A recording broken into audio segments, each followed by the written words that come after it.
Bienvenidos a una nueva inmersión en los secretos de la realeza. Hoy, el foco no está sobre el rey Sol, Luis XIV, sino sobre uno de sus hijos más desconocidos, cuya breve vida estuvo marcada por la desgracia y el escándalo, Luis de Borbón, conde de Vermandois. Era el hijo ilegítimo, pero reconocido, de Luis XIV y de su primera amante oficial, Louise de la Valliere. Un joven destinado a una carrera militar y a una vida de privilegios. Sin embargo, su destino fue truncado abruptamente. A los 15 años, Luis de Borbón fue expulsado de la corte de Versalles. ¿El cargo? Practicar lo que los documentos de la época, envueltos en eufemismos, denominaron el vicio italiano. ¿Qué era exactamente este vicio? ¿Cómo pudo un joven príncipe caer tan bajo a los ojos de su padre, el monarca más poderoso de Europa, y cuáles fueron las verdaderas ramificaciones de este escándalo? Hoy, desvelamos la historia del conde de Vermandois. Luis de Borbón nació en 1667. Su madre, Louise de la Valliere, fue la primera gran maîtresse en titre de Luis XIV. El rey Sol no dudó en legitimar a sus hijos con Louise, otorgándoles títulos y reconocimiento público. Luis fue nombrado conde de Vermandois y almirante de Francia. Ser hijo del rey, incluso ilegítimo, significaba poder. El título de almirante de Francia, aunque honorífico en su juventud, aseguraba a Luis una posición de alto rango en la jerarquía militar y social. Se esperaba que sirviera como un fiel pilar del Estado. Luis y sus hermanos crecieron bajo la estricta supervisión de la marquesa de Montespan, que había suplantado a su madre en el afecto real, y bajo la dirección de la marquesa de Maintenon. Aunque recibía educación de élite, la atmósfera de Versalles era de constante escrutinio y rigor moral, al menos en la fachada pública. ¿Qué era el tristemente célebre vicio italiano? Históricamente, en el siglo XVII y XVIII, este término, al igual que el vicio alemán, fue un eufemismo empleado en la diplomacia y los círculos cortesanos para referirse a la homosexualidad masculina.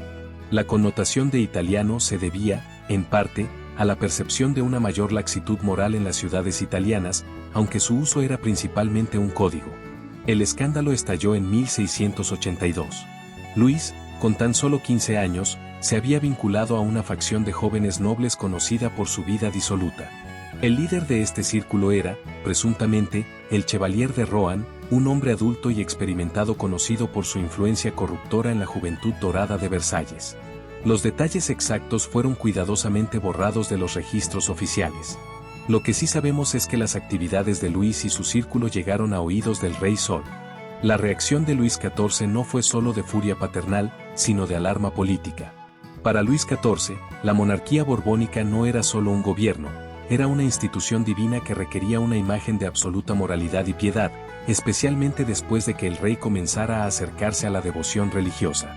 La homosexualidad no era solo un pecado personal, era, a los ojos de la Iglesia y el Estado, un crimen capital que amenazaba la estabilidad dinástica y la imagen de Francia. El escándalo no se limitó a un regaño. Se llevó a cabo un proceso judicial. Aunque el conde de Vermandois estaba protegido por su sangre real de las penas más duras, su mentor, el Chevalier de Rohan, no tuvo tanta suerte. Rohan fue encarcelado, juzgado y finalmente condenado a muerte y ejecutado. Luis XIV no podía ejecutar a su propio hijo. En su lugar, impuso una pena que era, para un príncipe, una muerte social, el exilio de la corte. Luis fue enviado lejos de Versalles, forzado a vivir una vida de ostracismo, alejado de la luz del rey Sol. El exilio en la corte significaba la pérdida de influencia, de acceso al poder y, quizás lo más doloroso, la humillación pública. Para un joven acostumbrado al brillo de Versalles, este ostracismo era devastador.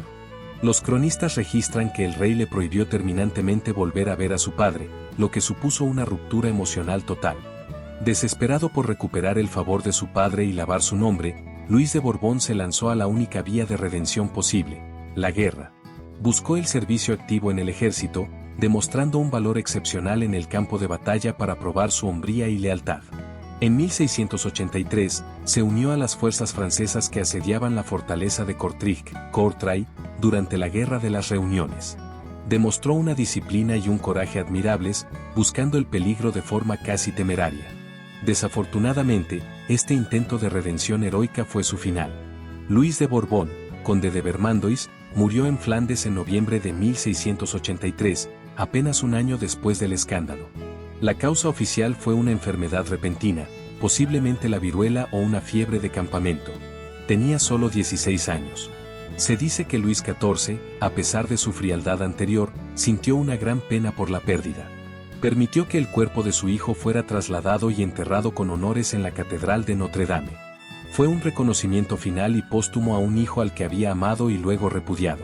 La vida de Luis de Borbón es una de las tragedias más conmovedoras de la corte de Versalles.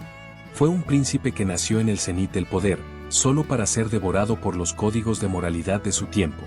Su historia nos recuerda que ni siquiera la sangre real podía proteger a un individuo de las implacables demandas de la ley y de la reputación en la Francia del Rey Sol.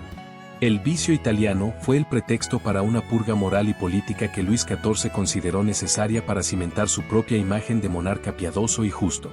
El conde de Vermandois fue, en esencia, la víctima más joven y trágica de esta obsesión por el control de la imagen de la corona. Su muerte prematura puso fin al escándalo, pero su historia sigue viva como un testimonio de las vidas que quedaron atrapadas en las rígidas jaulas de la moral cortesana. ¿Qué piensan ustedes sobre este episodio? ¿Fue la expulsión de Luis un acto necesario para mantener la majestad real o una crueldad imperdonable? Déjenos sus opiniones en los comentarios. Si les ha gustado este análisis profundo sobre los personajes olvidados de la historia, no olviden suscribirse al canal y activar la campana para no perderse nuestros próximos documentales históricos. Hasta la próxima, y gracias por acompañarnos.